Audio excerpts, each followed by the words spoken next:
الحمد لله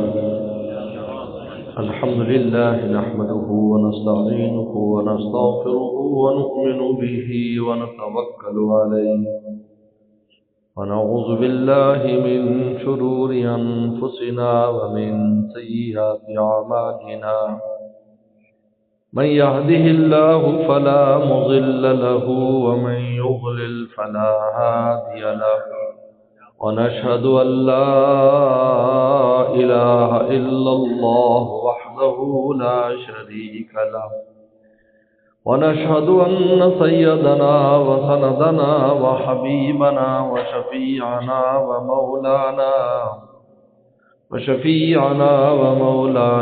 محمدا عبده ورسوله صلى الله تعالى عليه وعلى آله وأصحابه وبارك وسلم.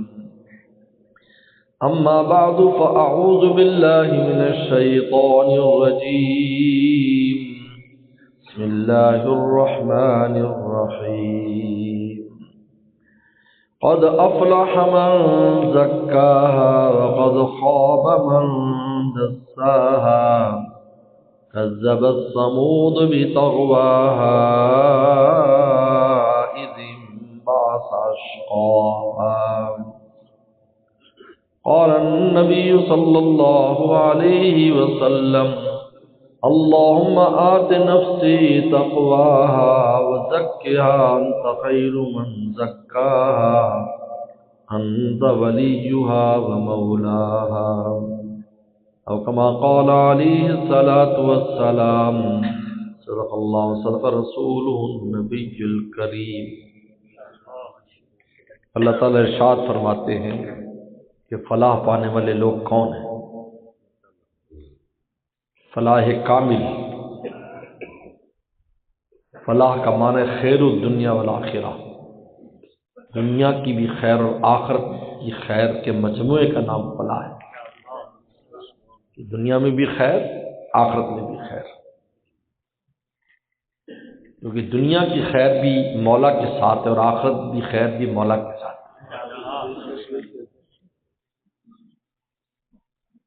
ورنہ انسان جس دنیا کے سارے زندگی بسر کرتا ہے یہ تو بے وفا ہے. کبھی اس دنیا نے کسی کے ساتھ وفا نہیں کی.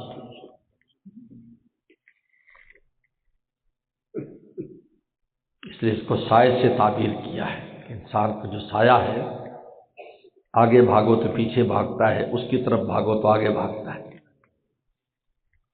اللہ کی ذات کے ساتھ فلاح ہے، دنیا کی بھی اور آخرت تو ہی ان کی. لمن الملک اليوم، حدیث شریف میں آتا ہے پورا عالم تباہ کر دیا جائے گا، سب ختم ہو جائیں گے، اللہ کی ذات رہ جائے گی. پھر اللہ سوال فرمائے لمن الملک اليوم، آج سلطنت کس کی ہے؟ جواب آئے گا للہ الواحد القہار، ایک اللہ کی. دنیا میں تو ہم ہر ایک سمجھتا ہے میرے پاس سلطنت ہے، میرے پاس جوانی ہے، میرے پاس مال ہے، میرے پاس ہنر ہے، میرے پاس فلاح ہے، میرے پاس فلاح ہے. ہم میں سے ہر ایک کے دماغ میں یہ چیز ہے. وہ بیٹھ کر سوچتا ہے، بہت سی باتیں اس کے سہارے کی اس کو مل جاتی ہیں. میرے پاس فلاح ہے، میرے پاس فلاح ہے. کسی کا یار دوست بھی اگر کوئی تکڑا بندہ ہو تو کہتے میرے پاس فلاں دوست ہے، اس کے سہارے پر اپنے آپ کو اچھا سمجھتا ہے، معاشرے میں اپنا مقام سمجھتا ہے. حالانکہ یہ کوئی سہارے نہیں ہے، پورا عالم مولا کے سہارے پر ہے. تو ہم تو اس عالم کے ایک بہت چھوٹا سا حصہ ہے، تو ہم مولا کے سہارے پر نہیں ہوں گے؟ بتائیے. پورا عالم مولا کے سہارے، چاند سورج سب. ہمارے میر صاحب کے اشعار بڑے پیارے اشعار ہیں. ارض و سما کیسے ہیں معلق، نہ کوئی ستون اور نہ کوئی تھم. ان اللہ یمسک السماوات والارض ان تزولا، اللہ نے سنبھالا ہوا زمین آسمان کو وگرنہ ختم ہو جائے.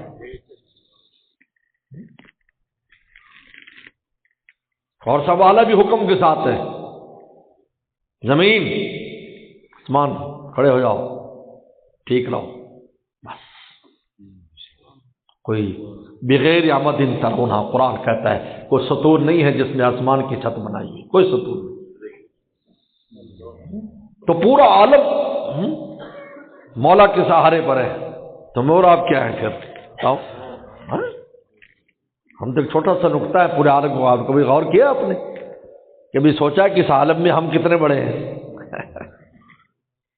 لیکن دماغ ایسا خراب ہے کہ میں بہت بڑا. اس مسجد کے مقابلے پر ہی دیکھ لیں آپ کتنے بڑے ہیں، یہ کتنے فٹ اور آپ کتنے فٹ ہیں. پھر بھاول نگر کے اعتبار سے دیکھ لیں، پاکستان کے اعتبار سے دیکھ لیں، پوری دنیا کے اعتبار سے دیکھیں، زمین آسمان کے اعتبار سے دیکھتے آپ کا تو کہیں چھوٹا سے نقطے کا بھی نشان نہیں ملے گا. لیکن مولا فرماتے ہیں ہم نے تجھے اپنا نائب بنا کر بھیجا ہے. ہدایات دیکھیں، پورے عالم کو میرے آپ کی خدمت پر لگایا. ان الدنیا خلقت لکم وانکم خلقتم للآخرہ. اگرچہ تم بہت چھوٹی سی مخلوق اور ضعیف، خلق انسان و ضعیفہ، لیکن میرے سہارے پر رہو گے. پوری کائنات تیری خدمت کے لیے.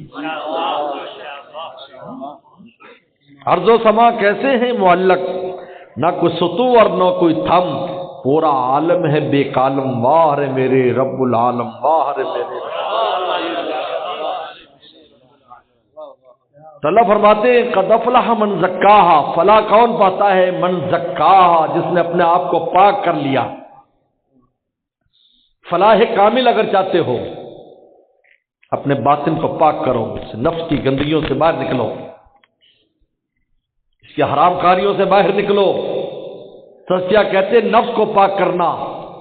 شیطان کو ہم مسلمان نہیں کر سکتے، ہم کتنا زور لگا لیں. یہ حضور صلی اللہ علیہ وسلم کی ذات اقدس تھی جس کے بارے میں عائشہ صدیقہ نے پوچھا. جب یہ روایت آئی، فرمایا کہ بچہ پیدا ہوتے ہی شیطان، ایک چھوٹا شیطان اس کے پیچھے لگا دیتا ہے جو موت تک اس کے ساتھ رہتا ہے. بچپن سے ہی شیطان ہم پر حملہ آور رہتا ہے. بچپن سے شیطانی اثرات بچپن میں پیدا کرتا ہے اس میں، تاکہ جب بالغ ہو، خود مختار ہو، تو پورا شیطان بن جائے بچپن سے. پہلے پیغمبر صلی اللہ علیہ وسلم حسن حسین رضی اللہ عنہ کو دم فرمایا کرتے تھے کہ یہ وہ دم ہے جو ابراہیم السلام، اسماعیل اور اسحاق کو فرمایا کرتے تھے کہ میں مخلوق کے شر سے اللہ تیری پناہ میں، تیری کلمات کی پناہ میں ان دونوں بچوں کو دیتا ہوں. شیطان بچپن سے حملہ کرتا ہے، بلکہ حدیث شریف میں آتا ہے بچہ جو روتا ہے تو شیطان اس کی کھوک میں انگلی مارتا ہے اور ہنستا ہے، فرشتوں کو دیکھ کر ہنستا ہے. لیکن بڑے ہو جاتے ہیں تو ہمیں کچھ یاد نہیں رہتا، جیسے بچپن کی کوئی بات ہمیں یاد نہیں.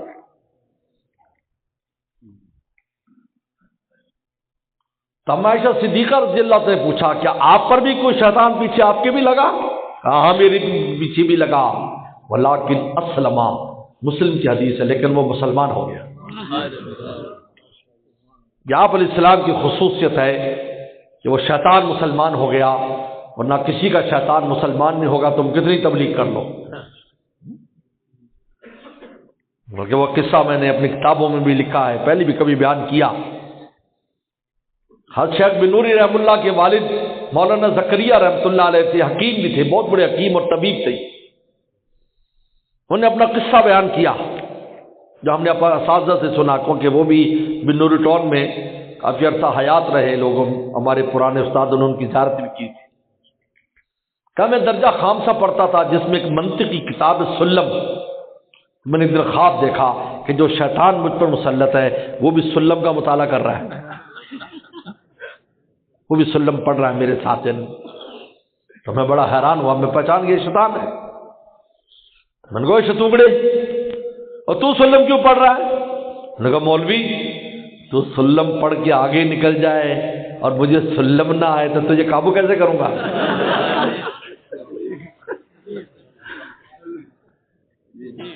لہذا تھانوی رحم اللہ فرماتے تھے کہ شیطان عالم بھی تھا، ہر نبی کے علوم جانتا تھا. اگر علوم نہ جانتا ہو تو اہل علم کو کیسے گمراہ کرے؟ ان کو ان کے راستے سے گمراہ کرتا ہے، علمی راستے سے گمراہ کرتا ہے. چنانچہ کتنے لوگ جن کی عقل مفرط، زیادہ عقل مندی نے قرآن حدیث سے وہ باتیں بیان کر دی جو ان کو زندیقیت میں لے گئی، کفر اور ارتداد میں لے گئی، علم کے راستے مار دیا.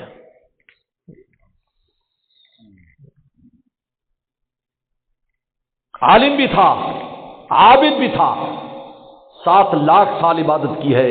یا یہ منیر شرف الدین یا منیر رحم اللہ نے مکتوبات صدی میں لکھا ہے کہ 7 لاکھ سال عبادت کی ہے شیطان نے اللہ تعالیٰ کی۔ زمین آسمان، 7 آسمانوں میں کوئی جگہ ایسے نہیں ہے جہاں اس نے سجدہ نہ کیا ہو۔ عابد بھی تھا، عارف بھی تھا، اللہ کو بھی پہچانتا تھا۔ جب اللہ نے کہا فخرج فإنک رجیم، نکل جا، غصے کے حال سے فرا نکل جا، فوراً درخواست دے دی، انذرنی الی یوم یبعثون، اللہ یہ میری درخواست ہے، مجھے دوبارہ زندہ جب تو کرے گا مخلوق کو اس وقت تک تو مجھے زندگی دے دے، مہلت دے دے۔ حالانکہ وہ جانتا تھا کہ اللہ تعالیٰ اپنے غصے سے مغلوب نہیں ہوتے، کہ میں اور آپ مغلوب ہو جائیں تو انچھنٹ کرنا شروع کر دیتے ہیں، نہیں، اگر اللہ تعالیٰ اپنے غصے میں مغلوب ہو جاتے تو آج ہم میں سے کوئی بھی نہ بچتا۔ لیکن سبقت رحمت علی غضبی، فرمایا کہ میری رحمت میری غضب سے آگے نکل گئی، میری رحمت اور غضب میں دوڑ ہوئی تو میری رحمت آگے نکل گئی، غضب پیچھے رہ گیا۔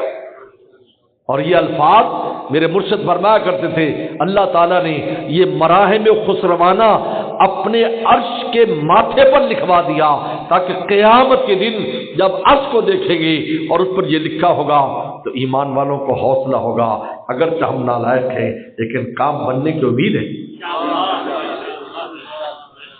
لکھوا دیا، یہ چھپا دستاویزی چھپی ہوئی چیز نہیں، وہاں لکھوا دیا۔ بخاری کی حدیث ہے، یہ بخاری شریف کی، یہ مراحم خسروانہ ہے، بادشاہ لکھوا دیتے ہیں ایسے، جیسے ایک عادل بادشاہ تکڑی لکھوایا کرتا تھا، تکڑی، تاکہ کسی کو انصاف چاہیے تو وہ اس کے اندر کچھ چیز ڈال دیتا، وہ ہلتی، بلاؤ بھائی کون ہے یہ جس نے میری تکڑی ہلائی ہے، کوئی مسئلہ ہے؟ اللہ نے وہاں لکھوا دی۔ تو جانتا تھا، شیطان عارف تھا، جانتا تھا کہ اللہ کی ذات غصے اور غضب میں مغلوب، درخواست دے دی، لیکن بڑی چلاکی سے درخواست دی کہ دوبارہ جب زندہ ہوں اس وقت تک مجھے زندگی دے تاکہ مجھے مرنا نہ پڑے۔ فرمایا کہ نہیں، الی یوم الوقت المعلوم، ایک وقت خاص تک تجھے زندگی دوں گا۔ کہا زندگی دے دی لمبی تجھے، لیکن یوم مسون تک نہیں، ایک وقت خاص تک۔ لہذا مخلوقات میں، زمینی مخلوقات میں سب سے آخر میں جس کو موت دی جائے گی وہ شیطان ہوگا۔ اور موت ایسی، حدیث شریف میں آتا ہے کہ اسرائیل علیہ السلام کو جان نکالنے کے بڑے فن آتے ہیں، مختلف فنون سے نکالتے ہیں جان، مختلف فنوں سے، ایسی آسانی سے نہیں نکلتی، اس کے لیے بڑا فن چاہیے کہ جان کیسے نکالنی، کس کی کیسے نکالنی ہے، کس کی کتنی سہولت سے، کس انداز میں، کس کی کتنی سختی سے، کس انداز میں۔ کہا کہ ان کو جتنے فنون آتے ہیں کہتے شیطان پر سارے استعمال کریں گے، پھر اس کو موت آئے گی، آسانی سے نہیں مرے گا۔ عارف بھی تھا، لیکن ایک کمی کی حکیم الامت فرماتے کہ اللہ کا عاشق نہیں تھا۔ کیا تھا؟ کیونکہ جو عاشق ہوتا ہے نہ وہ سوال جواب کرتا ہے، نہ حکمتیں پوچھتا ہے، اپنے محبوب کے حکم پر مر مٹتا ہے، اس کو یہ غرض نہیں ہوتی اس کا نتیجہ کیا نکلے گا۔ جو آغاز میں فکر انجام ہے، تیرا عشق شاید ابھی خواب ہے۔ اس نے عقل استعمال کی، عقل استعمال کی، عقل، یہ عقل کے گھوڑے دونا کہتے ہیں عاشق عقل استعمال نہیں کرتا، وہ دل استعمال کرتا ہے۔ اس لیے اللہ نے عقل یہاں رکھی، یہ دماغ یہاں ہے، دماغ، اور دل یہاں ہے۔ عشق دل کا کام ہے، دماغ کا کام نہیں ہے۔ یہ دنیا بھر کی ایجادات یہ دماغ کی کام ہے، دل کا نہیں۔ اگر ان ایجادات میں سائنسدانوں کے دل بھی شامل ہو جاتا، خدا کی قدرتیں دیکھ کر ایمان لے آتے، لیکن دل شامل نہیں ہے۔ دل مومن کا شامل ہوتا ہے جب کائنات کو دیکھتا ہے، ربنا ما خلقت ھذا باطلا، اللہ یہ باطل تو نے پیدا نہیں کیا۔ عاشق نہیں تھا یہ، تو لہذا شیطان کی تو کوئی امید نہیں ہے اصلاح کی، لہذا اس کا تو ایک ہی حل ہے کہ اللہ تعالیٰ سے پناہ مانگے۔ ملا علی قاری فرماتے ہیں یہ درباری کتا ہے، زیادہ راستے میں آئے تو دربار والے سے کہیں کہ کتے کو ہٹا لے، اعوذ باللہ من الشیطان الرجیم، اللہ خود ہی کتے کو تمہارے راستے سے ہٹا دے، اس کے الجھنے کی ضرورت نہیں ہے۔ اس لیے جو وسوسہ ہے یہ شیطان کا ہتھیار ہے، لہٰذا اس کا علاج یہی لکھا کہ اس میں مت الجھو، وسوسہ ڈال رہے مت الجھو۔ لوگ کہ تیرا وضو ٹوٹ گیا، تو کہے ٹوٹ گیا کوئی بات نہیں، میں ٹوٹے سے نماز پڑھوں گا، اللہ قبول کرے، وسوسہ نہیں آئے گا، کیونکہ شیطان کا وار نہیں چلا۔ جو تم کا ٹوٹ گیا پھر چلنے گئے، پھر چلے گئے، پھر چلے گئے، پھر وضو کر رہے، پھر وضو کر، 10 ہاتھ دھو رہے ہیں، تو شیطان کو تو خوش کر رہے ہیں، شیطان کے تو پیچھے لگے ہوئے، وہ وسوسہ ڈالتا ہے۔ آپ وسوسے پر عمل نہ کریں تو شیطان مایوس ہو جائے گا، اگر وسوسے پر عمل کرو گے تو شیطان مضبوط ہو جائے گا۔ علاج ہے وسوسے کا، توجہ نہ دو۔ میں نے کہا اچھا ایسا ہے، اور ہوتا نہیں ہے، وہ چیز ہوتی نہیں ہے لیکن محسوس ہوتا ہے، وسوسہ ڈالتا ہے۔ مختلف کاموں کے لیے مختلف شیطان مقرر کیے، شیطان کی کئی قسمیں، کوئی وضو کے لیے، کوئی نماز کے لیے ہے، کوئی کاروبار کے لیے، کوئی کہیں مختلف قسمیں ہیں جو وہاں پر وسوسے ڈالتی ہیں، ایمان اور کفر کے وسوسے ڈالتی ہیں، حلال اور حرام کے۔ اس کا علاج یہ ہے آپ اس پر توجہ نہ دو، جب اس کے کہنے پر عمل نہیں کرو گے وہ تمہیں چھوڑ دے گا، کیونکہ اس کی گوٹی نہیں چلی، اس کا پیسہ نہیں چلا۔ اب ایک کام ہمارے ذمے ہے، یہ نفس کو پاک کرنا، یہ نفس کو پاک کرنا، یہ تزکیہ ہے۔ قد افلح من زکاہا کو پاک کرتا ہے، اس کے تقاضوں پر عمل نہیں کرتا۔ اس کی پاکی کیا ہے کہ اس کے تقاضوں پر عمل نہیں کرنا، حرام تقاضوں پر عمل نہیں کرو گے پاک ہوتا چلا جاتا ہے، عجیب بات ہے، پاک ہوتا۔ آپ ایک دفعہ عمل نہیں کرو گے تھوڑا سا پاک، پھر عمل نہیں کرو گے اور پاک ہو جائے، پھر عمل نہیں کرو گے اور پاک ہو جائے گا۔ میرے شیخ فرماتے ہیں جس طرح زمین کا گولا سورج کے سامنے سے ہٹتا چلا جاتا ہے، سورج کا گرن ختم ہوتا چلا جاتا ہے، نفس کی خواہشات کو انسان مٹاتا چلا جاتا ہے، اللہ اور بندے کے قلب کے درمیان اللہ کے سورج کا روشنی جو ہے آنا شروع ہو جاتی ہے اور اس کا دل روشن و گلگلدار بن جاتا ہے۔ نفس کو ہٹانا پڑتا ہے۔ چاند آخری تاریخوں میں کیوں بے نور ہو جاتا ہے؟ زمین کا گولا سامنے آ گیا، جو ہٹتا جاتا ہے، یکم دو، اور جب 14ویں ہوتی تو بدر کامل ہو جاتا ہے۔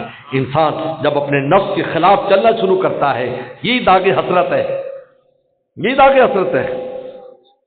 داغ حسرت سے دل سجائے ہیں تب کہیں جا کے ان کو پائے، تاکہ دل چمکے گا بن کر آفتاب، لاکھ اس پر خاک ڈالیے، قبر میں جا کر قیمت لگے، مرتے ہی دیکھے گا دل کا نور پوری قبر کو روشن کر دے گا۔ حالانکہ دل میں داغ ہے، دنیا میں داغ ہے، یار دیکھو سارے مزے کر رہے میں نہیں کر رہا، ایک عجیب سی انسان پر کیفیت رہتی ہے، یار ساری دنیا ادھر جا رہی ہے اور میں اکیلا ادھر جا رہا ہوں۔ شیطان وسوسے ڈالتا ہے، یار تو کل ہی ہے، دنیا تو ادھر جا رہی ہے، راستے سے بہکانے کی کوشش کرتا ہے، یار ساری دنیا ہی مزے کر رہی، وہ دیکھو مولوی صاحب بھی فلانے کر رہا ہے، وہ فلانا ہی کر رہا ہے فلاں۔ بھائی تیرے ساتھ اللہ کا معاملہ تیرے ساتھ ہر ایک کے ساتھ ہے۔ قبر میں ربو کا پوچھا ہے، یہ نہیں پوچھا تم سب کا رب کون ہے، تمہارے بابل نگر والے محلے والے کس کو رب مانتے تھے، یہ نہیں پوچھا، یہ پوچھا تیرا رب کون ہے، کیونکہ جب میں نے پیدا کیا تو اکیلا دنیا میں آیا، تو اکیلے ہی واپس میرے پاس آئے گا، جیسا گیا تھا ویسا تو میرے پاس آئے گا۔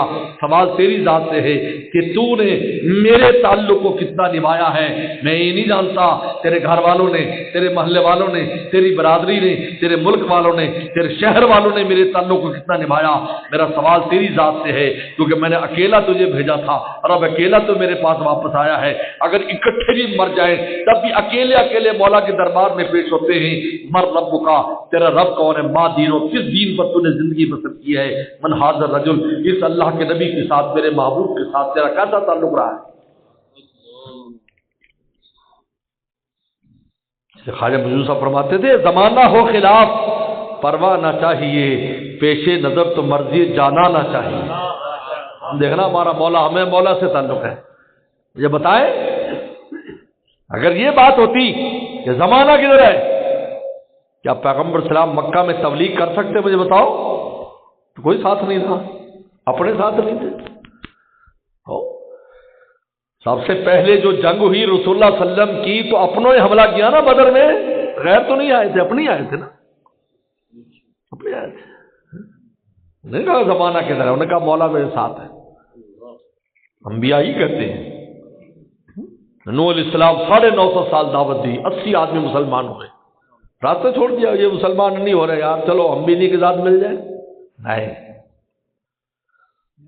عاشق اس کو نہیں دیکھتا، عاشق کہتا میں اکیلا ہی کافی ہوں، میں اکیلا ہی کافی ہوں۔ صدیق اکبر رضی اللہ تعالیٰ عنہ عاشق تھے نا، جب مسلمہ کذاب کے خلاف فوجیں بھیجنے کا موقع آیا اور مرتدین کے خلاف فوجیں بھیجنے کا موقع آیا، صحابہ نے مشورہ دیا، ابو بکر اے خلیفۃ رسول اللہ، آپ مدینے کو خالی کر دیں گے، ہر طرف شورش ہے، ہر طرف بغاوت ہے، مدینے کا کیا بنے گا؟ تو تلوار لے کر اکیلے نکلے، کہا کہ ابو بکر یہ نہیں دیکھ سکتا کہ میرے محبوب کے دین پر حملہ ہو جائے، ابو بکر زندہ رہے، میں اکیلا جا رہا ہوں۔ دیکھیے اٹھا کر عمر فرماتے ہمیں اس وقت بات سمجھ میں آئی کہ یار یہ ابو بکر جیسا نرم انسان، بڑے عرب امتی بہت نرم دل تھے، بہت نرم دل تھے، بات بات پر روز پڑھتے تھے، اتنے نرم دل تھے، لیکن جہاں محبوب کا مسئلہ آیا ساری نرمی ختم۔ یہ عشق ہے۔ اگر عاشق کو محبوب کی بات پر غیرت نہ آئے، 2 نمبر عاشق ہے۔ سن لو کتنا عاشق نرم ہے، محبت کرتا ہے۔ عاشق ہونا بھی ایسا چاہیے، زمین کی طرح ہو، عاشق زمین کی طرح ہو کہ زمین پر تم گندگی ڈالتے ہو لیکن زمین سے جب بھی کوئی چیز اگے گی پاک ہوگی۔ یہ عاشق ہے، لوگوں سے ایسی خیرخواہی کہ لوگ اس پر گندگی ڈالیں گے، وہی عوض میں خیرخواہی کرے گا، لیکن جہاں محبوب کا مسئلہ آ جائے تو پھر کچھ نہیں۔ سلم کی ذات رحمت العالمین ہے۔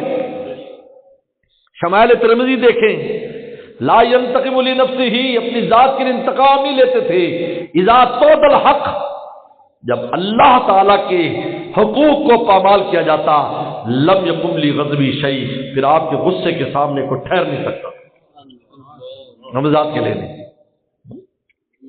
چنانچہ 2 جگہ پیغمبر سلام سے بد دعا منقول ہے، 2 جگہ۔ ایک جب مطاف میں سجدے میں تھے اور کافر نے اونٹنی کی اوج کہتے بچے دانی، اوجڑی نہیں، اوجڑی تو اٹھا ہی نہیں سکتا ایک بندہ، اوج سے بچے دانی، اس میں خون بھی ہوتا ہے، لائش ہوتی ہے، وہ بچے دانی لا کر سلم کی پیٹھ پر رکھ دی تھی، جس کی وزن کی وجہ سے آپ سجدے سے واپس اٹھ نہ سکے۔ حضرت فاطمہ زہرا دلائیں اور اپنے ہاتھ سے ہٹایا۔ اس وقت آپ نے فرمایا اللہ ان قریش والوں کو پکڑ لے، ابو جہل کو پکڑ لے، عتبہ کو پکڑ لے، شیبہ کو پکڑ لے یہاں پر۔ اور دوسرا تبوک کے مقام پر ہے، آپ نماز پڑھا رہے تھے، ایک آدمی سامنے سے گزر گیا، جب انسان نمازی کے سامنے سے اور پھر پیغمبر نماز پڑھ رہا ہو اور پڑھا رہا ہو، اس وقت پیغمبر بالکل دربار میں مولا کے سامنے ہوتا ہے، جب وہ سامنے سے گزرا اس اللہ کے حق میں فرق آیا، اور میں اس کی ٹانگیں کیوں نہیں ٹوٹ جاتی، بعد میں اسی وقت زمین پر گرا، دونوں ٹانگوں سے وہ مفلوج ہو گیا۔ یہ 2 جگہ پر تو محدثین نے لکھا ہے، یہاں دونوں جگہ پر اللہ کے حق میں کوتاہی ہوئی تھی، لم یکم لی غضبی شیء، لیکن اپنی ذات کے لیے آپ کو پتھر بھی مارے گئے تو آپ نے کوئی بدوا نہیں۔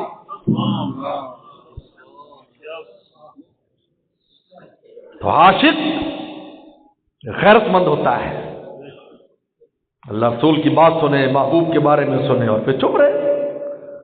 صدیق عاشق تھے، تلوار لے کر نکلے، میں اکیلا آ جاؤں گا۔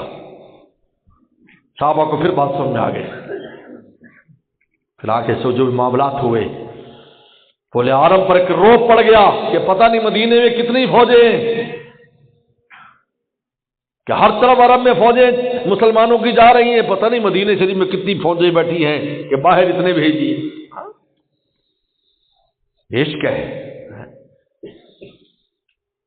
تو اللہ تعالیٰ فرماتے ہیں فلا چاہتے ہو اس نفس کو پاک کرو، اس لیے کہتے ہو قد خواب من دساہا، وہ ناکام ہے شخص جس نفس کو پاک نہیں کرتا، کافر تو بالکل ناکام ہے، کلی طور پر ناکام ہے، پوری دنیا کے کافر کلی طور پر ناکام ہے، یاد رکھو۔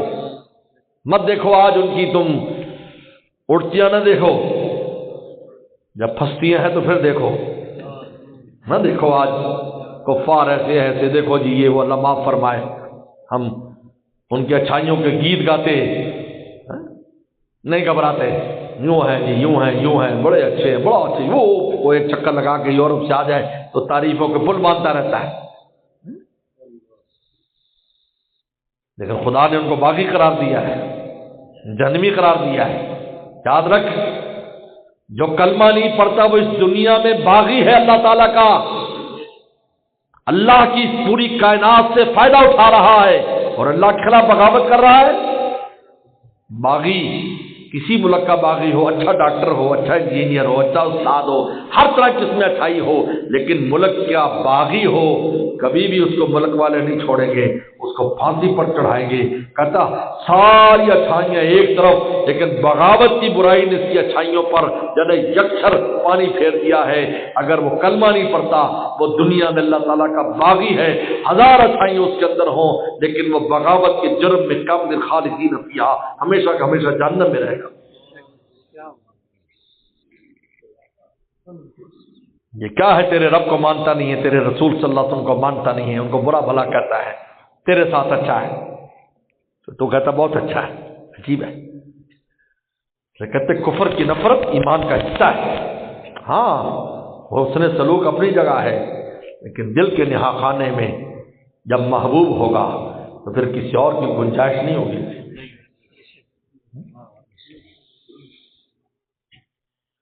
اس لیے ایمان کے بعد کفر سے نفرت لازم ہے، یہ کمال ایمان کی علامت ہے۔ وجد حالات ایمان، ایمان کی مٹھاس ہو پائے گا اللہ رسول سب سے محبوب ہو جائے، اللہ کے لیے کسی سے پیار اور محبت کرتا ہو، اور کفر میں لوٹ جانے کو ایسے نہ پسند کرے جیسے آگ میں ڈالنے کو نہ پسند کرتا ہے، کفر کی نفرت سے۔ ہاں حسن سلوک اپنی جگہ ہے، یعنی کہ ہر ایک کے گلے پڑتے رہو، لیکن دل میں کفر کی نفرت ہو، تب جا کر کفر کے جراثیم سے بچ سکو گے، یاد رکھو، ورنہ جراثیم تم پر حملہ آور ہو جائیں گے۔ آج بہت سے مسلمان کہلانے والے، ان کے زبان سے کیسی کیسی باتیں سننے کو، نفاق کی باتیں زبان سننے کو آتی ہیں، نفاق کی، حالانکہ مسلمان کہلاتے ہیں، کیونکہ کفر سے نفرت نہیں ہے، سب اچھا، سب اچھا، کیسے بھی سب اچھا۔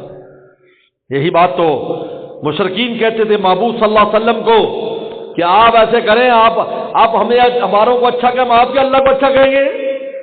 قل یا ایھا الکافرون، نہ یہ نہیں ہو سکتا۔ لابد ما تعبدون، ایک ہاتھ پر سورج رکھ دو، چاند رکھ دو، میں تمہاری بتوں کی مذمت سے باز نہیں ہوں گا، اپنے مولا کے گیت گاؤں گا۔ تو کافر تو بالکل ناکام ہے، لیکن وہ مومن بھی ناکام ہے جو نفس کے پیچھے چلتا ہے، اللہ کی ولایت خاصہ سے محروم ہے، اللہ کی دوستی اس کو نہیں مل سکتی۔ دوستی کے لیے اس کو پاک کرنا ہوگا۔ اب اس کے 3 طریقے ہیں۔ سب سے پہلے خدا کا فضل مانگنا ہوگا، کام بنتا ہے فضل سے، اکثر فضل کا آسرا لگائے، اللہ سے مانگے، اللہ معاف نفسی تقوی، اللہ میرے نفس کو پاک کر دے، وزکی انت خیر من زکاہا، اللہ اس کو پاک کر دے، اس کو تقوی دے دے، ڈر دے دے، خوف دے دے، اس کو پاک کر دے، آپ سے اچھا کوئی پاک کرنے والا نہیں ہے۔ اللہ سے دعا مانگے، نفس کے خلاف اللہ کی مدد مانگے، یاد رکھو، جب اللہ مدد فرمائیں گے تو پھر میری اور آپ کی کوشش کامیاب ہو جائے۔ دوسرا، کونوا مع صادقین، سچوں کے پاس رہو، مزکی کے پاس رہو، وہ تمہارے باطن کو پاک کرے گا، بغیر مزکی کے نہیں ہوگا۔ تم اپنا علاج خود نہیں کر سکو گے، کسی معالج کے پاس جاؤ، کسی کی صحبت میں بیٹھو، عاشقوں کے پاس بیٹھو۔ دل مدا اللہ بھی ماہر دل خوشا، مولانا رومی نصیحت کرتے ہیں، ماہر پاکا درمیان دل نشا، پاک لوگوں کی محبت کو اپنے دل میں بساؤ. دل مدا اللہ بیمار دل خوشا، دل ان کو دینا جن کا دل خود اچھا ہو چکا ہے، بیماری سے پاک ہو چکا ہے. ان کو اپنا دل دے دو، تیرے بیمار دل کو وہ بھی پاک اور صحت مند کر دے. دل مدا اللہ بیمار دل خوشا. تیسرا، خود بھی زور لگاؤ، خالی پیر صاحب پر نہ چھوڑو، خود بھی زور لگاؤ.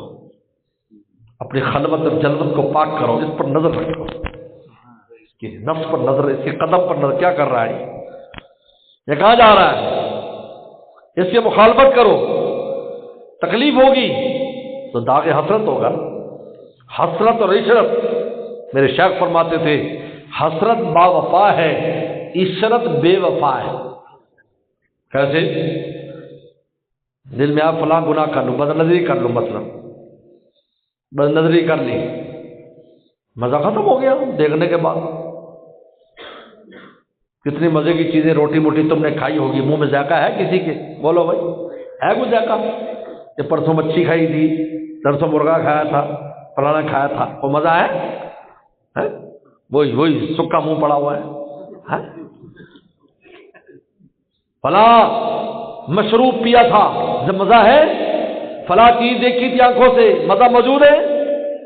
عشرت بے وفا ہے.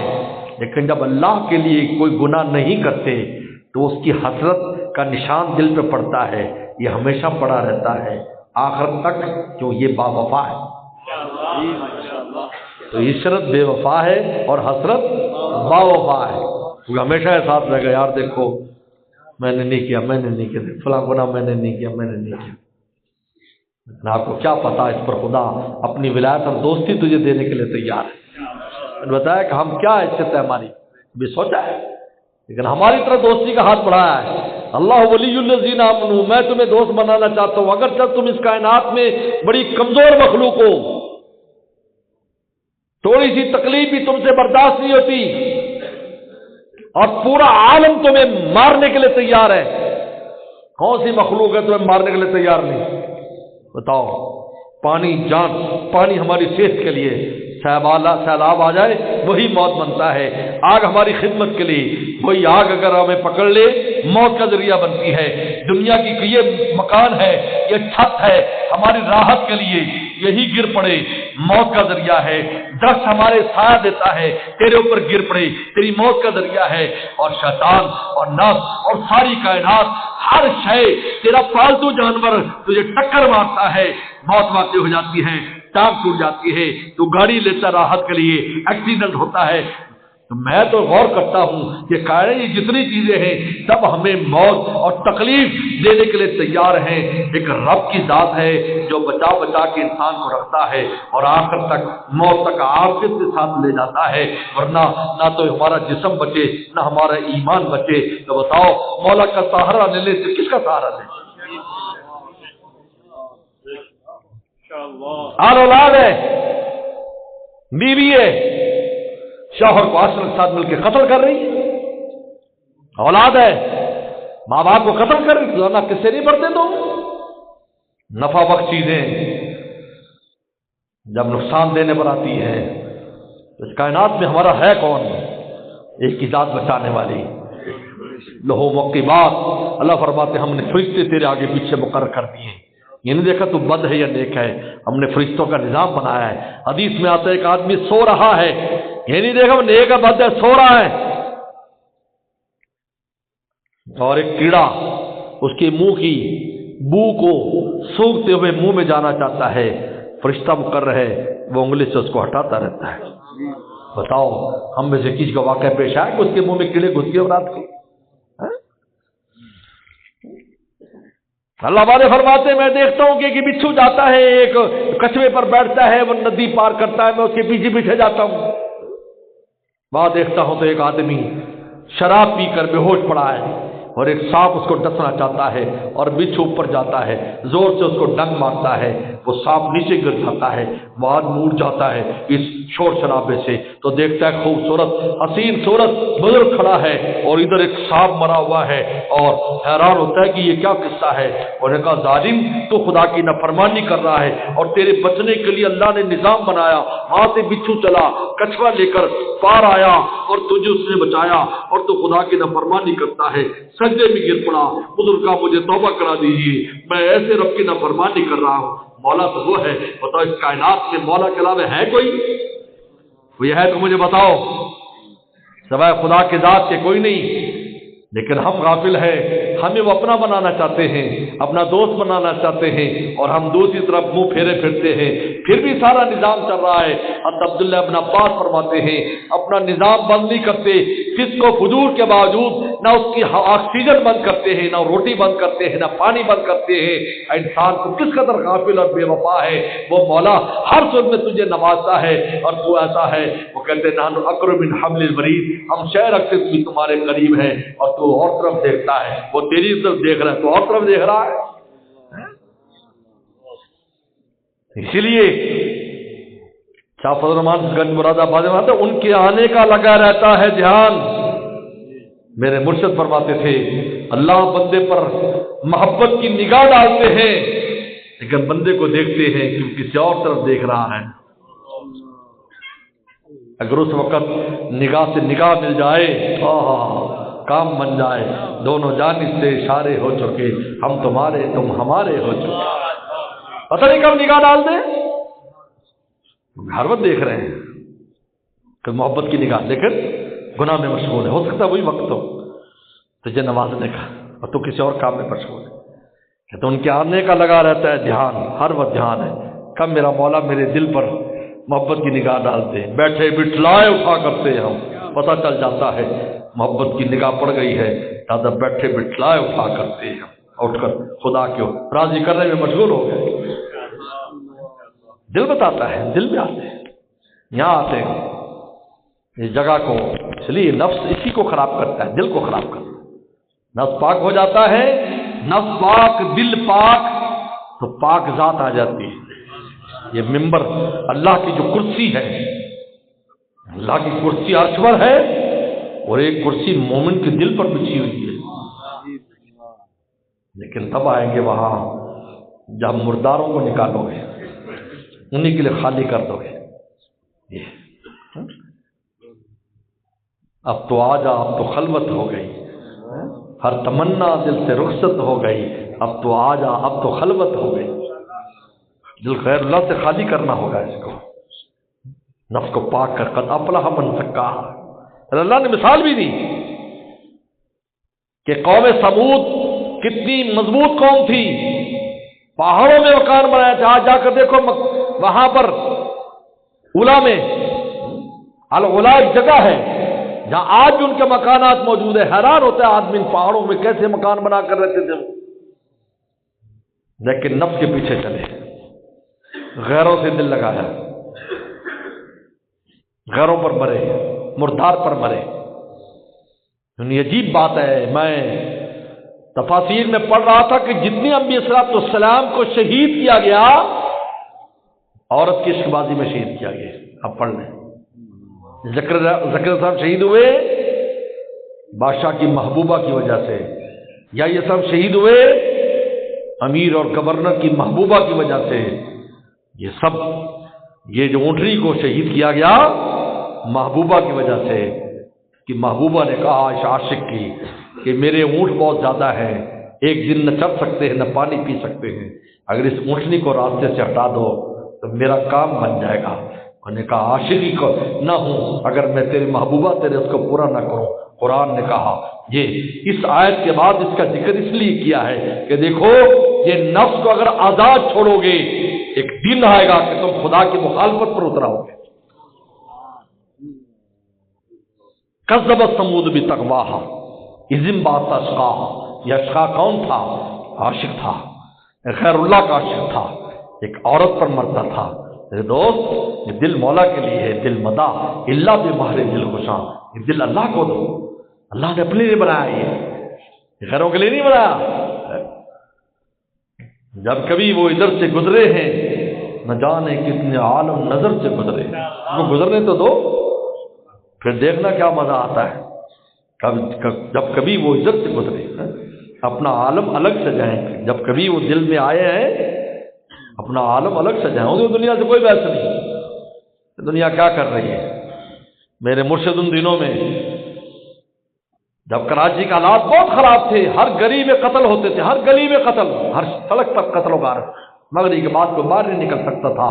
حضرت کی رات کو مجلس ہوتی تھی، بہت فرماتے تھے کوئی جیتا کوئی مرتا ہی رہا، عشق اپنا کام کرتا ہی رہا، ہمیں مخلوق سے کیا بحث۔ اور پھر ان کے عشق کا اثر ہے، کہاں گئے وہ بدماش، کہاں گئے؟ بڑے بڑے بدماش تھے کہ ہماری چلتی ہے، نہیں مولا کی چلتی ہے۔ آج پھر وہی کراچی ہے، وہی لوگ، ہم ان دنوں میں بھی جاتے تھے، ہمیں لوگ کہتے تھے اب پاگل ہو گئے، اتنے حالات خراب ہیں آپ جاتے ہیں۔ میں کہ کوئی جیتا کوئی مرتا ہی رہا، عشق اپنا کام کرتا ہی رہا، لگا شکر ہے۔ ان دنوں میں نہ جاتے تو پتہ نہیں ہمیں کتنی محرومی ہوتی۔ ان دنوں میں تو پھر جانے والے زیادہ لوگ تو نہیں ہوتے، جو تھوڑے ہوتے ہیں انہی کا کام بن جاتا ہے۔ جیسے ہمارے حضرت والے ایک دفعہ جون میں لاہور آئے تو اتنی گرمی، لاہوری بھی اپنے گھر سے حضرت کی مجلس میں نہ آ سکتے تھے، ہم باول نگری پہنچ گئے، فجر کی مجلس میں باول نگری، دوپہر کی مجلس میں باول نگری، رات کی مجلس میں باول نگری۔ حضرت فرماتے بھی سارا میلہ تو باول نگریوں نے لوٹ لیا، لاہور والے آتے ہی نہیں تھے، کہتے یہ گرمی بہت ہے۔ لوگ صحرا سے آئے، کب کسی نے تھا اشتہار دیا، گلشن پہنچے، کب کسی نے تھا اشتہار دیا۔ اہل کراچی بھی کہتے ہیں یار آپ بھاول نگری آتے ہو، حضرت بہت، پھر حضرت کے انداز ہی بدل جاتے ہیں۔ بلکہ ایک بار حضرت نے خود فرمایا، حضرت نے 20 منٹ بیان روک کے رکھا، مجھے آنے میں دیر ہو گئی، پتہ چلا میں کراچی آ گیا ہوں۔ جب آئے تو پہلے تو ڈانٹا، دیر سے کیوں آئے، محبت سے ڈانٹتے تھے، ان کی ڈانٹ میں بھی محبت تھی۔ اور پھر بعد میں فرمایا جو شربت میں نے ہاتھی کے لیے گھولا تھا میں چونٹیوں کو کیسے پلا دیتا۔ حضرت کے الفاظ، اللہ ہمیں ویسے ہی کر دے، ہمیں ویسے ہی کر دے۔ اور میرے والد نے بھی مجھے نصیحت کی تھی، تم کراچی جا رہے ہو، سمندر پر چڑیا بن کے پانی مت پینا، ہاتھی بن کے پینا۔ میرے شیخ نے فرمایا جو میں نے شربت ہاتھی کے لیے گھولا تھا میں چونٹیوں کو کیسے پلا دوں۔ لوگ کہتے بھی حضرت، میں نے کہا بات یہ ہے صحرا کو پانی کی سخت ضرورت ہوتی ہے، تم تو سمندر کے کنارے رہتے ہو، تمہیں پیاس نہیں لگتی کیونکہ ہوا کے اندر بھی نمی ہوتی ہے، ہم خشک علاقے سے آتے ہیں اس لیے حضرت بھی ہمیں زیادہ پلاتے ہیں۔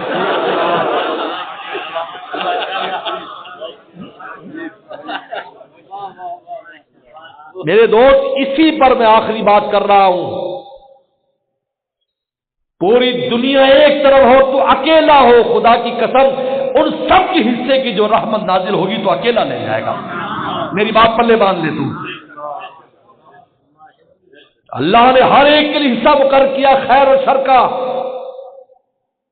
جب کوئی خیر کا طالب ہوتا ہے تو جو نہیں لیتے ان کا مال جن کو دیتے، اور شر دوسروں کے سر پر، اس کا شر دوسروں کے سر پر ڈالتے۔ قیامت کے دن بھی یہی ہوگا، جو کفار کے حصے کی جنت ہوگی اورثتموہا، تمہیں بطور وراثت کے ہم دے دیں گے، یہ کافروں نے نہیں لی، یہ جنت بھی تجھے دے دی، تو 1 لیتا 2 لیتا 7 اور 10 گنا بڑی دے دی۔ یہ تو کافروں کا حصہ بھی تیرا، اور تیرے لیے جو جہنم حصہ بنایا تھا وہ سارا کافروں کے سر پر لاد دیتے ہیں۔ دنیا میں بھی ہے، اگر تو مولا کا طالب ہے تو پھر اکیلا بھی ہے، سب کا حصہ تو سمیٹ لے گا، اور تیرے حصے کا جو شر ہے دوسروں کے سر پہ جا پڑے گا۔ فیصلہ تو کر لے آپ کیا کرنا ہے۔ اور اس وقت یہ وقت ایسا ہے، مولا کا طالب نہیں ہے کوئی، سب کچھ آپ کو مل جائے گا۔ آپ دیکھتے ساری دنیا بد نظری کر رہے، آپ نہیں کر رہے، سب مولا کی نگاہ محبت آپ پر پڑ رہی ہے۔ پہلے زمانے میں مولا پانا آسان نہیں تھا، ہر دروازے پہ ہزاروں لاکھوں لوگ بیٹھے تھے مولا کو طالب. آج کوئی نہیں ہے، آج کوئی نہیں. بزرگ فرماتے ہیں میں جس دروازے پر گیا تو ہزاروں لوگ تھے، پھر میں نے جو انکساری کا راستہ اختیار کیا تو مولا تک پہنچا. یعنی پہلے پہنچنے کے لیے رستے میں جگہ ہی نہیں ہوتی تھی. آج تو کوئی طالب ہی نہیں، راہ دکھلائے کسی راہ رو منزل ہی نہیں. ہم تو مائل دے کر ہم کوئی سائل ہی نہیں، راہ دکھلائے کسی راہ رو منزل ہی. بس میرے دوستو، اللہ نے ہمیں زندگی دی ہے، موقع دیا ہے، یہ محفلیں دی ہیں، اپنے غلام ہمیں دیے ہیں. یہ جو خوبصورت محفلیں یہاں سج رہی ہیں، ہمارے حضرت کے خدام، ہمارے احباب آتے ہیں یہاں پر، قدر کرو اس کی. بڑے بڑے شہر اس سے خالی ہیں، بڑے بڑے شہر جاؤ پوچھ لو کتنے ہمارے یہاں کے لوگ بڑے بڑے شہروں میں چلے گئے کام کے لیے. کوئی فیصل آباد، کوئی اسلام آباد، کوئی لاہور، کوئی وہ کہتے ہیں یہ سب کچھ ہے لیکن وہ محفل نہیں ملتی. یہ ہمارے بڑوں کی اور ہمارے شیخ کی عنایات ہے. اس لیے اپنے آپ کو، وقت کو قیمتی بناؤ، اپنے نفس کے تزکیے پر نظر رکھو. قد افلح من زکاہا، پوری فلاح چاہتے ہو اس نفس کو پاک کرو. وآخر دعوانا ان الحمد للہ.